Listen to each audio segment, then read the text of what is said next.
ఓం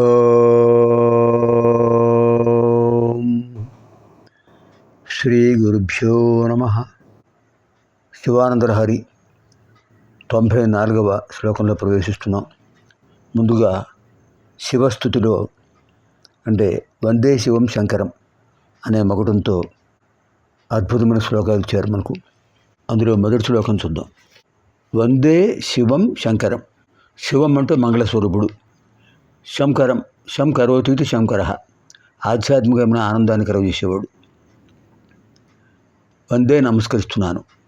వందే శంభుముమాపతిం సురగురుం వందే జగత్కారణం వందే పన్నగభూషణం శశిధరం వందే పశూనాం పతిం వందే సూర్యశశాంకవహ్నినయనం వందే ముకుంద ప్రియం వందే భక్తజనాశ్రయం చ వరదం వందే శివం శంకరం.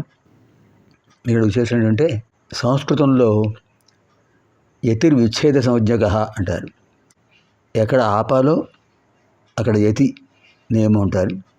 ఆ నియమాన్ని అనుసరించి అక్కడ మళ్ళీ వందే అనే ధాతురూపంతో ప్రారంభించారు.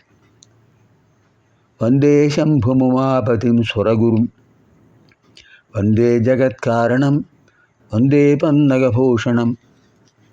మృగధరం, కొన్ని చోట్ల పాఠాంతరం శశిధరం ఉంది. వందే పశూనాం పతిం వందే సూర్యశశాంకవహ్నినయనం వందే ముకుంద ప్రియం వందే భక్తజనాశ్రయం చ వరదం వందే శివం శంకరం. మొత్తం అన్ని శ్లోకాల్లో కూడా మకుటం అంటే చతుర్థ పాదం. వందే భక్తజనాశ్రయం చ వరదం వందే శివం శంకరం. శంభుం ఉమావతిం సురగురుం జగత్కారణం పన్నగభూషణం శశిధరం పశూనాంపతిం. పశువులను జీవులు. సూర్య శశాంక వహ్నినయనం, సోమ సూర్యాగ్నిలోచనుడు ఆయన. సోమ సూర్య అగ్ని, సోమ సూర్య అగ్నిలోచన. ముకుంద ప్రియం, శ్రీ మహావిష్ణువుకు ఇష్టమైనవాడు. ఎందుకంటే శివుడు ఆయన్ని స్మరిస్తుంటాడు, ఆయన శివుడిని స్మరిస్తుంటాడు. ఏకో దేవ కేశవోవా శివోవా. వందే భక్తజనాశ్రయం చ వరదం వందే శివం శంకరం. 94వ లహరి. సారసనా తే నయనే తావేవ కరౌ సయేవ కృతకృత్యః యా ఏ యౌ యో భర్గం వదతి క్షేతే సదార్చత స్మరతి. పంచ జ్ఞానేంద్రియాలు పంచ కర్మేంద్రియాలు శివుణ్ణి స్మరించినప్పుడే సార్థకం అవుతాయి. అటువంటి విశేషమైన సందేశం ఈ శ్లోకంలో ఉంది. సా రసన అంటే నాలుక.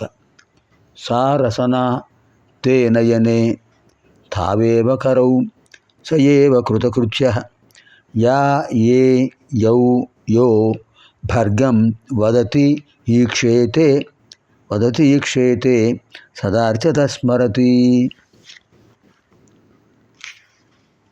యా ఏది భర్గం శివుని గురించి వదతి చెప్తుందో అంటే శివనామాన్ని ఉచ్చరిస్తుందో, ఏ రెండు అంటే నేత్రాలు, ఈక్షేతే శివుని చూస్తూ ఉంటాయో, యౌ ఏ రెండు సదా ఎల్లప్పుడూ అర్చత శివుణ్ణి పూజిస్తూ ఉంటాయో చేతులు, యహ ఎవడు స్మరతి సదా స్మరతి ఎప్పుడు స్మరిస్తుంటాడో ఆ శివుణ్ణి, క్రమంగా, ఇది క్రమాలంకారం ద్వారా విశేషమైన క్రమాలంకారము అనే ఒక విశేషమైన అలంకారం. సా రసన అదియే సార్థకమైన నాలుక. తే ఆ రెండే నయనే నిజమైన కన్నులు. తే ఏవ కరౌ ఆ రెండే నిజమైన చేతులు. సహా ఏవ అతడే కృతకృత్య కృతార్థుడవుతాడు. ఏది శివనామాన్ని ఉచ్చరిస్తుందో అదే నాలుక.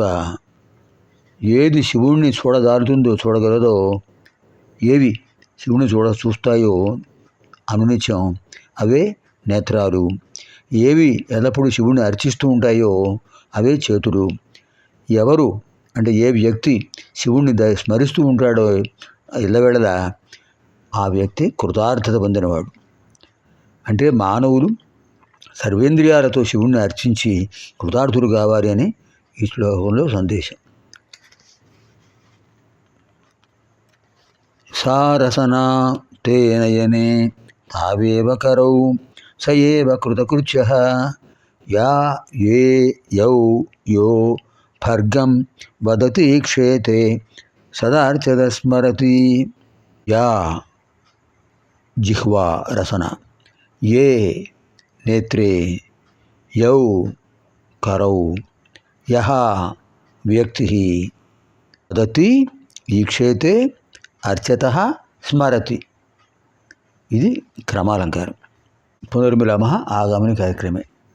శుభం భవతు. స్వస్తి.